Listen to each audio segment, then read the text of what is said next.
الحمد لله رب العالمين والصلاة والسلام على خير خلقه محمد وعلى آله وصحبه أجمعين وبعد. تیر د سیرت درس کې خبره دې سره رسولې وه چې رسول الله صلی الله علیه وسلم د مکې مکرمې نه ووته او د مدینې په لور باندې روان شو. کله چې مسلمانان په مدینه منوره کې خبر شو چې رسول الله صلی الله علیه وسلم د دوی طرف ته روان شوی دی، نو دوی به هر ورځ وتل او د رسول الله صلی الله علیه وسلم انتظار به تر ماسپښینه پورې کوو. چې کله به ماسپښین ولیده چې رسول الله صلی الله علیه وسلم رانغی، نو واپس به کورونو ته لاړو. تر دې چې ورځ دوی داسې واپس شو، په دې کې یو یهودي چې ونې ته ختلی او د کجورو د اصلاح دپاره یې څه کار کوه یا کجورې راشکولې، نو په دې وخت کې ولیده چې رسول الله صلی الله علیه وسلم را روان دی. نو په دې وخت کې په اوچت اواز ویلې چې هغه څوک چې تاسې لټاو او تاسې د هغه ته راوتئ هغه راغی. نو په دې وخت کې د مدینې منورې خلک په ډېره خوشحالۍ باندې چې رسول الله صلی الله علیه وسلم دوی ته راغی، داسې مخ ته او استقبال ته ورته راغله. او رسول الله صلی الله علیه وسلم هر یو صحابي او هر یو انصاري دا کوشش کوي چې رسول الله صلی الله علیه وسلم د دې ځای ته لاړ شي. تر دې چې رسول الله صلی الله علیه وسلم قبا ته ورسېده. نو قبا کې هلته یو څو شپې پاتې شو. د بني عمر ابن عوف په قبیله دغه ځای کې وه. نو دلته یو څو شپې پاتې شو، دوی ته امر وکړو چې دلته جومات جوړ کړي. نو په دې وجه چې کوم اول جومات په اسلام کې جوړ شوی دی هغه دغه د قبا جومات دی. د دې نه وروسته رسول الله صلی الله علیه وسلم روان شو مدینې منورې ته، چې کوم دغه مسجد نبوي دی دې ځای ته. چې کله په لاره کې روان دي، هر صحابي دا کوشش کوي، هر انصاري دا کوشش کوي چې د دوی که رسول الله صلی الله علیه وسلم لاړ شي، په دې خاطر چې د رسول الله صلی الله علیه وسلم کوم برکت دی هغه حاصل کړي. نبی علیه الصلاة والسلام هغوی ته ویلي چې اوښه پرېږدئ چې کومه اوښه باندې رسول الله صلی الله علیه وسلم ناستو، چې دې ته امر کړی شوی چې دا ارض کې ګونډې ووالي، هماغه ځای به زما د اوسېدلو ځای. په دې کې اوښې یو ځای کې ګونډې ووالي چې دغه ځای کې چې دا اوس مسجد نبوي دی. بیا نبی علیه الصلاة والسلام امر وکړ چې په دغه ځای کې ورته جومات جوړ شي.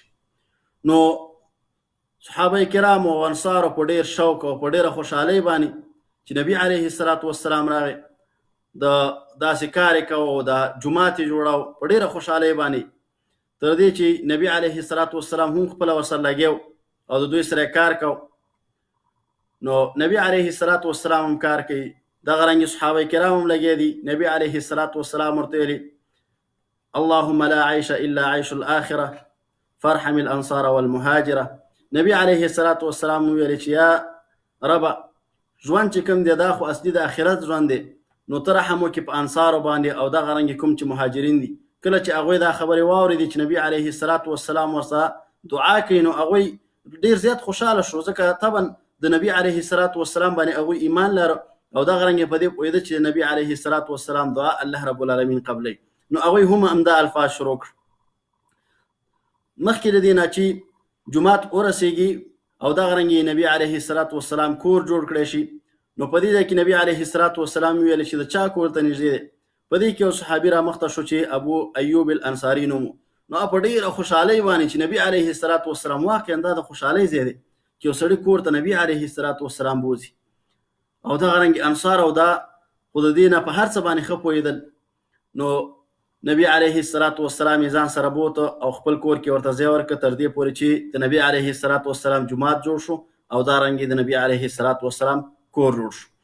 خو دومره په مدینه منوره کې یو مرض و چې کله بهرنی کس راغی نو دا مرض به ورته رسېده، تر دې چې ابوبکر صدیق رضی الله عنه مریض شو، دغه رنګې بلال رضی الله عنه باید صحابه. نو نبی علیه الصلاة والسلام دعا وکړه د الله رب العالمین نه چې یا الله ته دا مرض د دې نه ختم کړي او ویې باسي. تر دې چې نبی علیه الصلاة والسلام خوب ولیده یو ورځ چې ګوري یوه توره زنانه د دغې مدینې نه ووتله. نو چې راپاڅېده انصارو ته او دغه رنګې مهاجرینو ته صحابه کرامو ته دا تعبیر کړ چې هغه کم مرض چې په دې مدینه کې موجود و هغه الله رب العالمین د دې نه ایسته کړ. د دې نه وروسته نبی علیه الصلاة والسلام چې کوم لورګانې وې، دغه رنګې ابوبکر صدیق رضی الله عنه اهل او عیالو دا ټول لاړل مدینې منورې ته. نو دوی دا جومات جوړاو. الله رب العالمین وی انما یعمر مساجد الله من آمن بالله والیوم الاخر.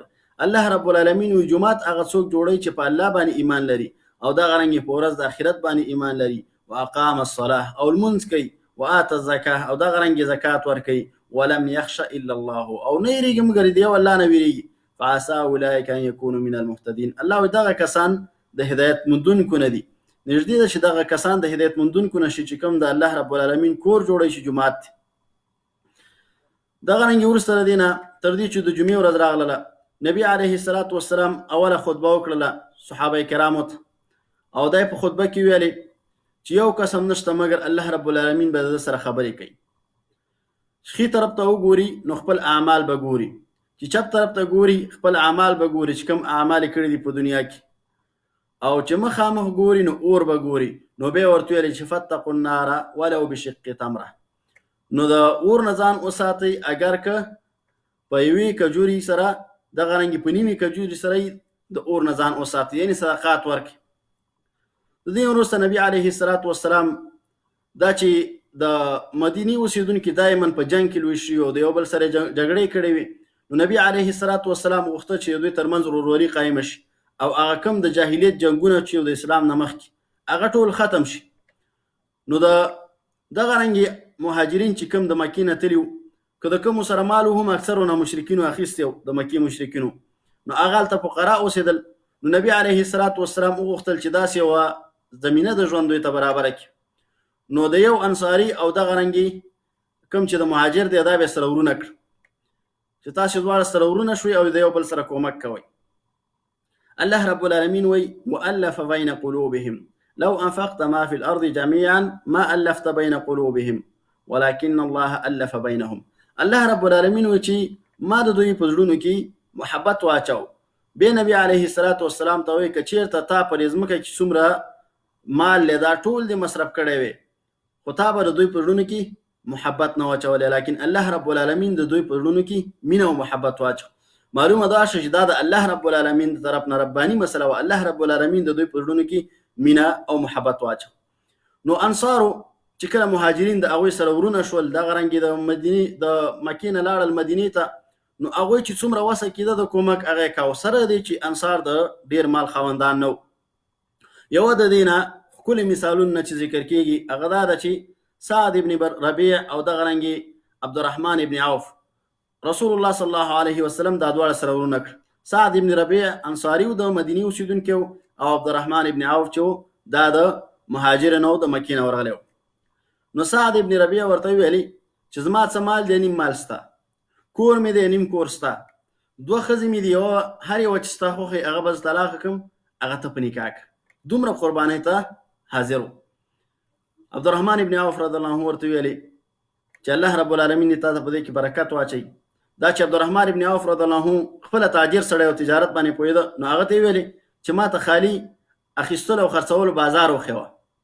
چې هغې ورته وښودو، نو د هغې نه وروسته هغې د هغه صحابي نه چې کوم د مدینې صحابي و انصاري و، د هغه نه څه وانخېسته بلکې خپل یې کوشش وکړه او خپل تجارت یې شروع کړه. الله رب العالمین وی والذین تبوؤوا الدار والایمان من قبلهم يحبون من هاجر الیهم.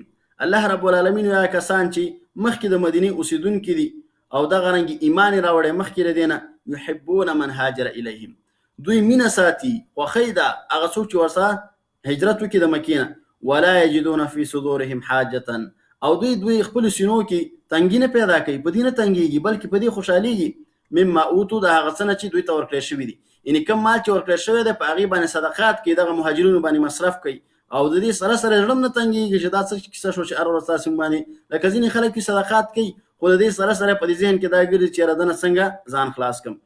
د مدینې اوسېدونکي داسې نه انصار، بلکې هغوی به دا خوښه ګڼله چې کوم مهاجرین دي په هغوی باندې مصرف وکړي. ويؤثرون على انفسهم ولو كان بهم خصاص، او د دې نه ټولو نه اوچت الله رب العالمین دوی په خپلو ځانونو باندې نور خلک غوره ګڼي اگر که په دوی باندې ولګي. کوم چې د مکې مکرمې نه کوم مهاجرین صحابه ورغلي دي، کوم چې د مدینې صحابه دي هغه باندې چې ولګم د مدینې صحابه باندې چې کوم د هغې اوسېدونکي دي، او په دې سره سره هم د مکې چې کوم هجرت کوونکي صحابه ورغلي دي د هغوی سره دومره مینه ساتي چې هغه په ځان باندې غوره کوي. دغه رنګې داسې دا وخت تېرېده د اذان دپاره څه نه و، صحابه کرام به چې د لمونځ ټایم به شراب هغې لمونځ به یې وکړه، خو داسې څه نه و چې یو اعلان وشي یو څه وشي. نو نبی علیه الصلاة والسلام صحابه دا غوښتل چې یا د یهودان نه نقل وکړي، هغوی دا شپېلې او دغه شیان وهي، یا د نصرانیانو نه، خو نبی علیه الصلاة والسلام دا نه قبلول. نو یو ورځ یو صحابي اوده دی چې عبدالله ابن زید نومېده، انصاري دی، مدینې اوسېدونکی دی. هغې په خوب کې ولید چې یو سړي سره دغه شپېلۍ چې دا کوم یهودیان او نصرانیان وهي د خپل لمونځ په وخت کې. نو هغه ته یې ویلې چې دا ماته راکړه. نو هغه ورته ویلې چې آیا د دې نه یو ښه ښځه تا ته ونه ښیمه؟ و چې ولنه وښیوه. هغې ورته ویل چې ویوه چې الله اکبر الله اکبر، د اذان مکمله طریقې ورته وښوده. دغه رنګ عمر ابن خطاب رضی الله عنه هم داسې خوب ولیده. دوی نبی علیه الصلاة والسلام ته راغله او ورته ویل چې موږ خو داسې خوب کتلی دی. چې کله نبی علیه الصلاة والسلام دا خوب واورېد نو په دې پوه شو دا دې کې اشاره ده چې باید لمونځ دپاره یو داسې یو څه موجود وي چې خلک متوجه کړي چې دا د لمانځه ټیم دی. نور سره هغې نه بلال رضی الله عنه ته امر وکړ چې یو جګ ځای باندې اوچت چې وخیږي او دغه کم کلمات چې دغه صحابو ته په خوب کې ښودلی شوي د اذان وګرځئ. وروسته د هغې نه اذان په دغه شکل باندې چې دا موږ او تاسې ګورو دا شروع شو. په مدینه کې ورونو یهود هم اوسېدل. یهود ډېر خبیث قوم دی د مخکې نه، سره د دې چې دوی به کله انبیا وپېژندل چې دا نبي دی، بیا به هم په ایمان نه راوړل. د ام المؤمنین صفیه رضی الله عنها وی دا د یهودو د کوم قبیلې چې مشر و حی ابن اخطب نومېده د هغې لور وه. نو دی وایي چې ورځ زه د خپل پلار ته ډېره ګرانه وم، ما سره به یې ډېره مینه لرله. نو دا یو ورځ راننوته او تره مې ورسره تره یاسر نومېده. نو دا دواړه ډېر زیات خفه دي. نو د یاسر ورته ویلي چې دا کوم سړی چې مدینې ته راغلی دی دا هماغه دی چې موږ په کتاب کې پیدا کوو، تورات کې، یعنې چې تورات کې کوم ذکر دی چې دا پیغمبر دی دا هماغه دی. نو هغه ورته ویل چې بالکل هماغه دی. نو بیا یاسر ورته ویلي چې ښه څه رایه ده؟ وایي زما رایه داره چې تر څو پورې ژوندی یم د سره به دښمني کوم. الله اکبر. په دې پوه شو چې دا د الله پیغمبر دی. وروسته د هغې نه وایي چې دوی سره به زه تر هغې پورې دښمني کوم تر څو پورې چې زه ژوندی یم. الله رب العالمین وایي الذین آتیناهم الکتاب یعرفونه کما یعرفون ابناهم. الله رب العالمین هغه کسان ته چې موږ کتاب ورکړی، تورات هم ورکړی دی، انجیل هم ورکړی دی، دا پیغمبر داسې پیژني لکه خپل بچیان چې سړی پیژني.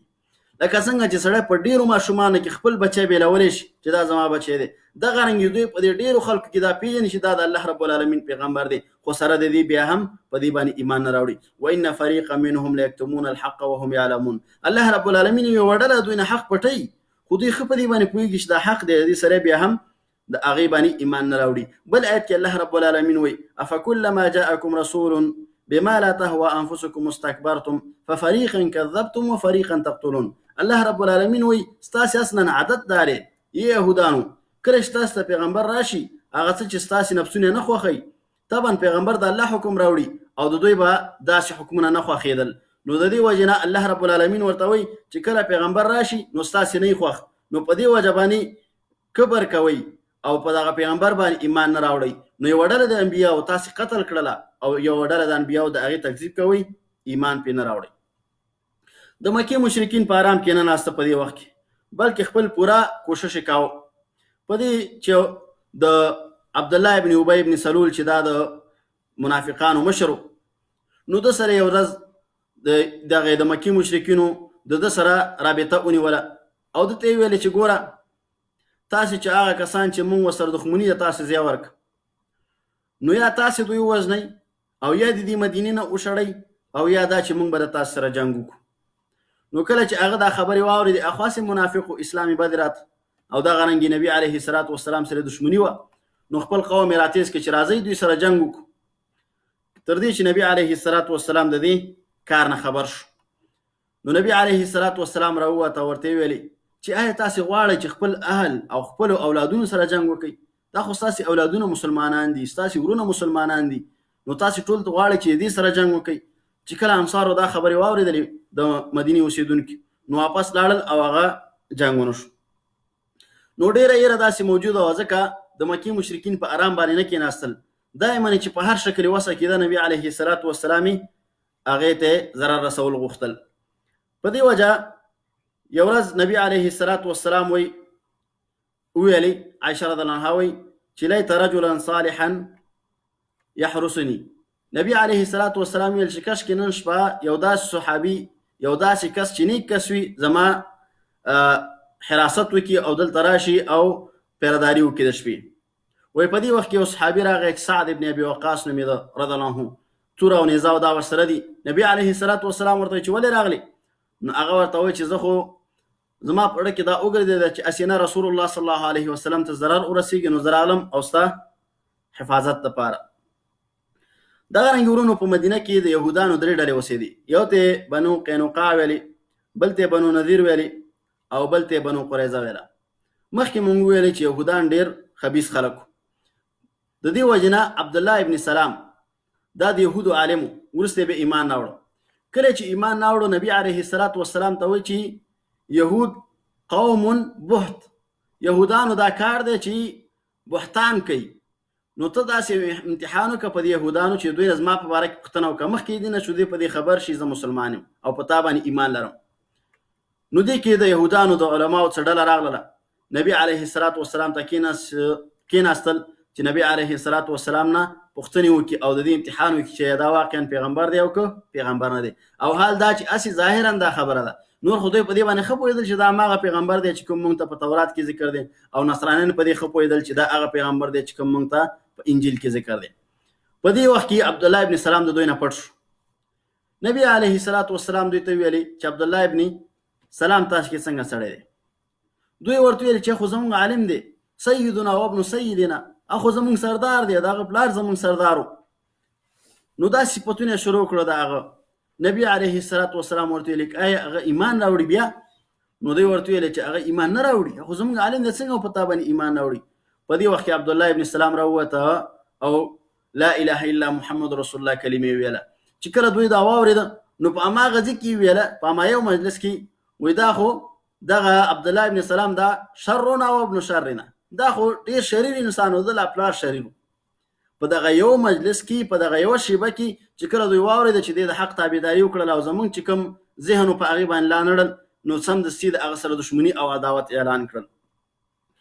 صحابه کرام باندې او نبی علیه الصلاة والسلام صلی الله علیه وسلم باندې دا شپې سختې تېرېدلې، په دې وجه چې د یهودان نه هم ایره موجود و او دغه رنګې د مکې د مشرکین نه هم ایره موجوده وه، او داخل د مدینې کې چې کوم منافقان و هغه هم د دوی نه کم نه و.